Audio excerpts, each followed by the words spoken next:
Outside the Royal Albion Grand Ballroom, Bentleys and Aston Martins glided up the cobbled drive, their passengers stepping out draped in silks, diamonds, and tailored suits. The annual Royal Horizon Gala, a tradition hosted under the patronage of Prince William himself, was not merely an event. It was a declaration. You belong. And Claire Vaughan had spent her entire career ensuring she did. She stepped elegantly from her chauffeured car, the flashbulbs of waiting photographers igniting around her like white fire. Her silver gown glittered with every step, the cape of pearls trailing behind her like mist. Her smile was rehearsed, flawless, a symbol of someone who believed not in luck, but in birthright. Inside the foyer, the chandeliers rained soft light over a crowd of old money and newer, shinier ambition. Waiters floated by with champagne fountains balanced on silver trays. And then Claire saw him. Standing at the check-in station, patiently waiting his turn, was a man wearing a dark gray hoodie, plain trousers, and worn shoes. No tuxedo, no cufflinks, no aura of deference. It was almost laughable. Claire's heels clicked sharply as she crossed the marble floor. She leaned toward the young woman checking in guests, her voice dipped in velvet and vinegar.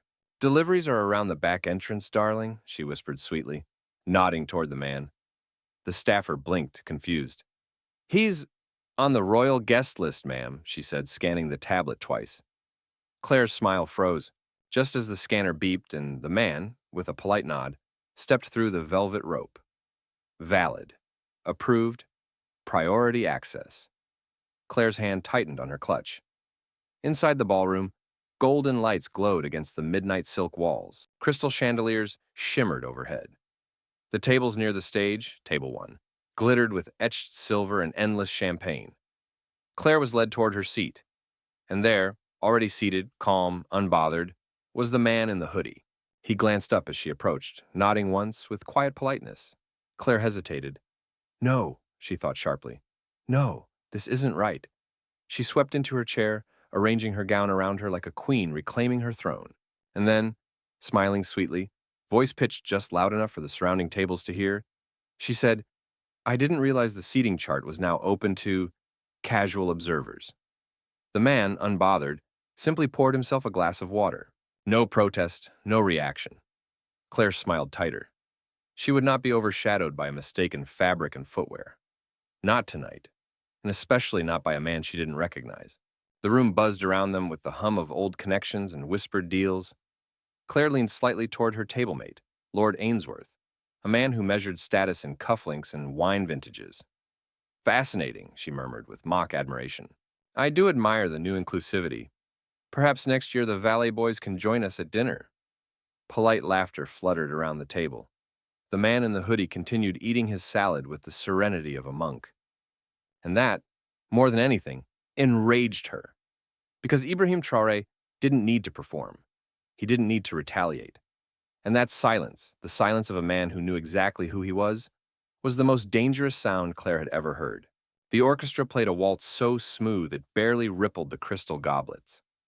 Conversations swirled like champagne bubbles, light, polished, and mostly meaningless. But not at table 1. At table 1, Claire Vaughan was at war. Her war, however, was invisible. It wasn't fought with fists or fury. It was fought with glances, insinuations, and the steady drip of words polished sharp enough to cut silk. Beside her, Ibrahim Traoré sat, unshaken, still in his hoodie, still in his quiet, still an insult to everything she believed this room should represent. "It's quite bold," Claire said lightly to Lord Ainsworth, tilting her champagne flute toward Ibrahim without ever really looking at him. "How casual presentation is suddenly fashionable. Must be liberating, not caring." Ainsworth chuckled politely.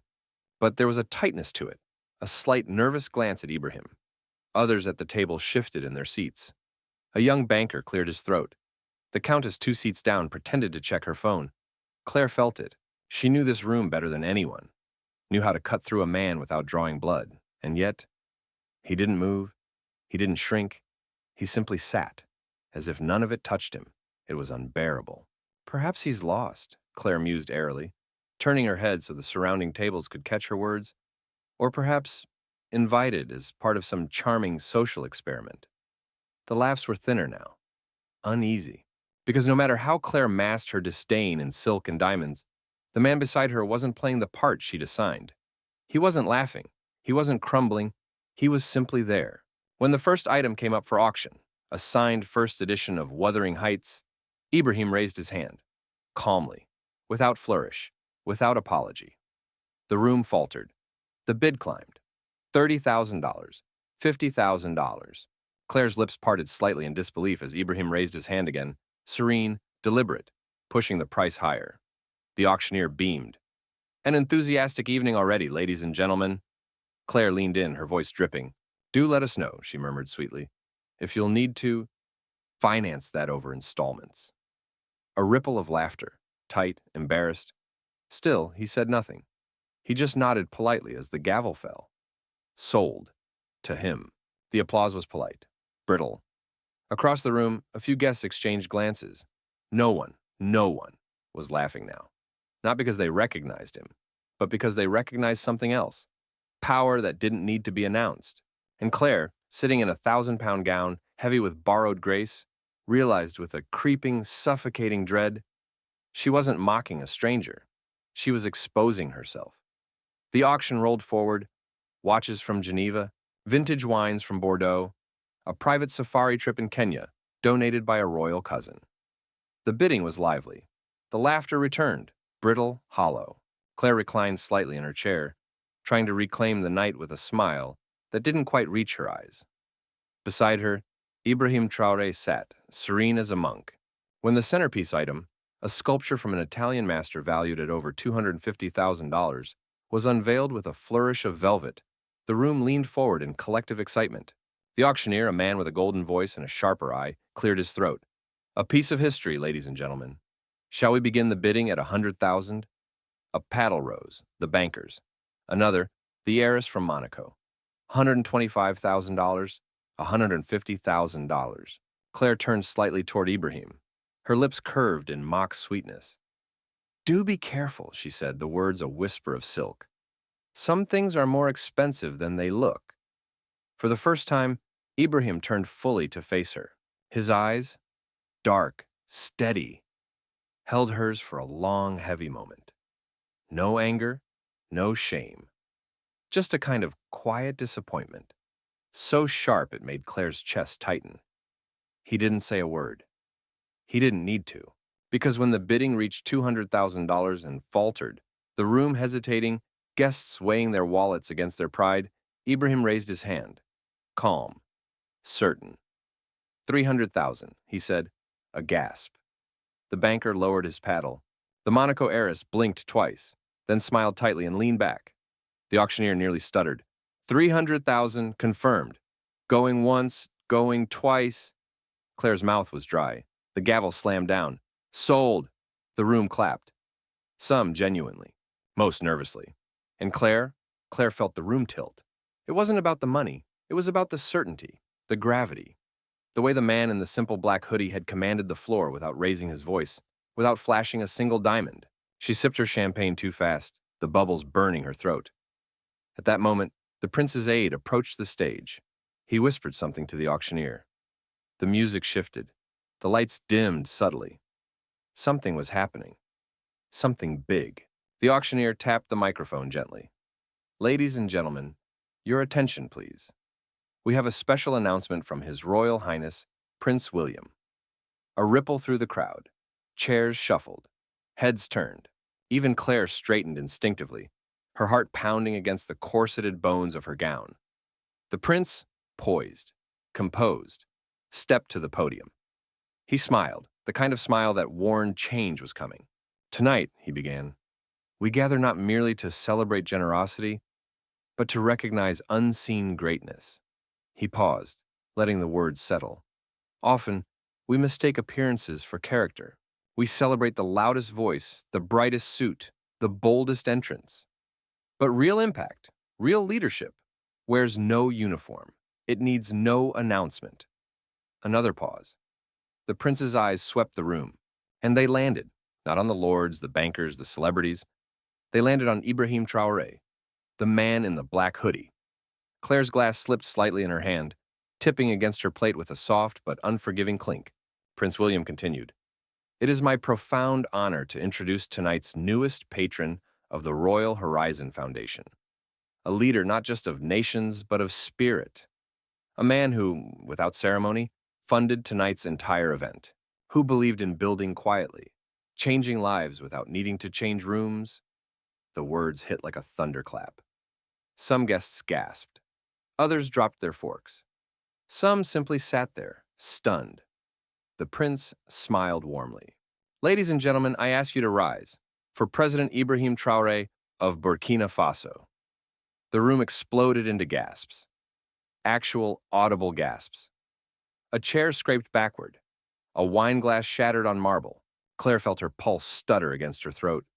She gripped the table's edge. President. President.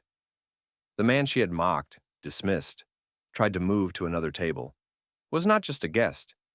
He was the most important man in the room. Ibrahim rose slowly. Not triumphant, not smug, just steady, dignified, as if he had always known the truth and was simply waiting for the rest of them to catch up. The entire ballroom, hundreds of London's most powerful dazzles stood, chairs pushed back, heads bowed slightly. Applause thundered, some hands frantic, others trembling, and Claire remained seated for a beat too long, frozen, exposed, her diamond cuff pressing painfully against her wrist, as if trying to anchor her in a world that had shifted irreversibly. She rose stiffly, belatedly. Too late. Everyone had already seen. Ibrahim approached the stage. He accepted the prince's handshake, and as he turned back toward the room, toward the 100 faces now desperate to erase their earlier sneers, his eyes passed briefly over Claire, not in triumph, not in revenge, simply in quiet acknowledgement. I saw you.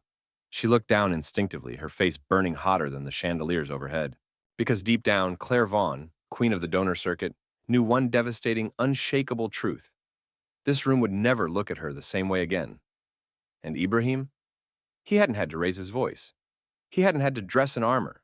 He had simply waited, because real power and real respect doesn't demand attention, it commands silence.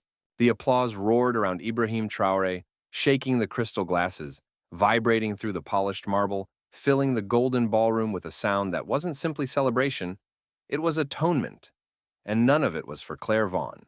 She stood stiffly amid the ovation, clapping mechanically, the blood draining from her fingers. Her face remained a careful mask, but inside, she was fracturing into 1,000 pieces she could no longer gather. Guests who had whispered with her moments before now leaned subtly away. Eyes that once sought her approval slid past her, reaching hungrily for a glimpse of President Traoré. It wasn't that they hated her. It was worse. They forgot her. The prince shook Ibrahim's hand once more, clapping him warmly on the shoulder. Then, after a few more remarks, he ceded the microphone. Ibrahim stepped forward, the spotlight draping him in quiet authority. When he spoke, his voice was low, but carried through the room like the tide against stone.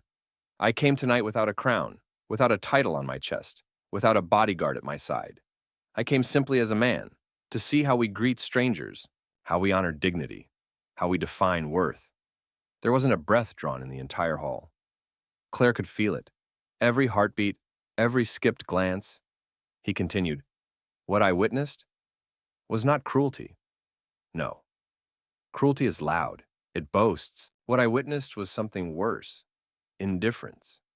The indifference we show when we believe someone has nothing to offer us. He let the words sink like anchors. A lord near Claire shifted awkwardly. A woman 2 seats down pressed trembling fingers to her mouth. Tonight, you did not see a president, Ibrahim said. You saw a man in simple clothes, a man without ornaments, and many chose to see nothing at all. Claire's nails bit into the satin of her clutch. He wasn't looking at her. He hadn't named her, but every syllable he spoke felt tailored precisely to her betrayal. We are taught from a young age, Ibrahim said, voice still soft, still immovable, that what you build matters, but what you choose to see in others, that is who you truly are. The final words hung in the air like a sentencing bell. He bowed his head slightly, thanked the audience, and left the stage to another standing ovation. The orchestra struck up a soaring hymn, rich and ceremonial, but Claire barely heard it.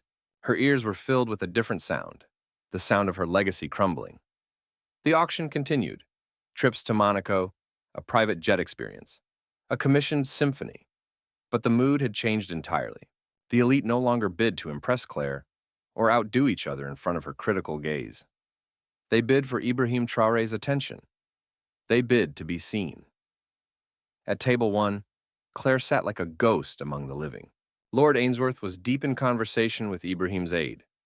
The Swiss banker was nodding furiously across the table at Ibrahim himself, desperation leaking from every smile. Even the heiress from Monaco, who had once clung to Clare's every remark, was whispering eagerly toward Ibrahim's direction.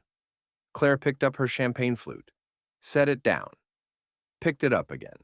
Her hands, always so perfectly composed, shook visibly now. The waiter returned with a fresh bottle of Krug, but this time he poured a generous serving first for Ibrahim, and the guests around him, not for her. Would Madame like some as well? The waiter asked belatedly, almost as an afterthought. Clare's mouth twisted into something resembling a smile. No, thank you, she managed. The humiliation wasn't loud. It wasn't theatrical. It was worse. It was mundane. It unfolded in 1,000 small, polite betrayals. A conversation that didn't include her, a nod of respect given just past her shoulder, a glance that slid over her as if she were glass. The same woman who had dominated so many rooms now felt the weight of invisibility crushing her chest. An hour later, as the evening wore on and the guests filtered toward the garden terrace for nightcaps and cigars, Clare stood beside a gilded column, trying to gather herself. The same aide who had slipped her the devastating note earlier approached again. Madame Vaughan, he said politely. She straightened instinctively. His Excellency asked me to deliver this. Another note. She accepted it with trembling fingers, opened it carefully, read, One day, perhaps, the tables will be set with more than gold and crystal. They will be set with kindness. Until then, we must each decide not how to dress, but how to see. Ibrahim Traoré. No threats, no revenge, just a quiet mirror held up against her soul. She folded the note once, then again. Each fold felt heavier than the last. And finally, without theatrics, without excuse, Clare slipped the paper into her clutch, turned on her heel, and left the ballroom without a word. No final performance, no recovery, only the long, silent walk toward a door that didn't creak open for her anymore. Behind her, laughter erupted, bright, genuine, around President Traoré, the new center of gravity. And ahead of her, the night stretched vast and empty, a space she would have to cross alone. The doors of the Royal Albion Grand Ballroom swung shut behind Clare Vaughan with a muffled thud. Outside, the London night had turned cold, mist clinging to the cobblestones like the breath of the city itself. Black sedans waited in a neat line under the gaslights, drivers standing stiffly in their uniforms. But no one noticed Clare slipping away. No cameras followed her. No reporters craned their necks to catch a glimpse of her silver gown disappearing into the mist. In less than a single night, Clare Vaughan, once the queen of charity galas, the master of whispered alliances and subtle power, had become a ghost among titans. She climbed into the back seat of her Bentley without a word. The driver, sensing the change, offered no greeting. As the car pulled away from the curb, Clare stared blankly out the window. She didn't see the Thames cutting its dark path through the city. She didn't see the glowing spires of Westminster. She only saw the silent, unmovable figure of Ibrahim Traoré, standing under that gilded chandelier, the man she had misjudged, humiliated, and dismissed, only to watch him become the axis around which the entire evening now turned. And worse, the axis around which her own world had quietly collapsed. By the next morning, the news was everywhere. The Royal Horizon Gala had shattered fundraising records. Over £10 million pledged in a single night, thanks largely to a mysterious new benefactor, revealed as President Ibrahim Traoré. Photos flooded social media. Ibrahim standing alongside Prince William, both laughing easily. Ibrahim speaking with children's hospital ambassadors, quietly taking notes.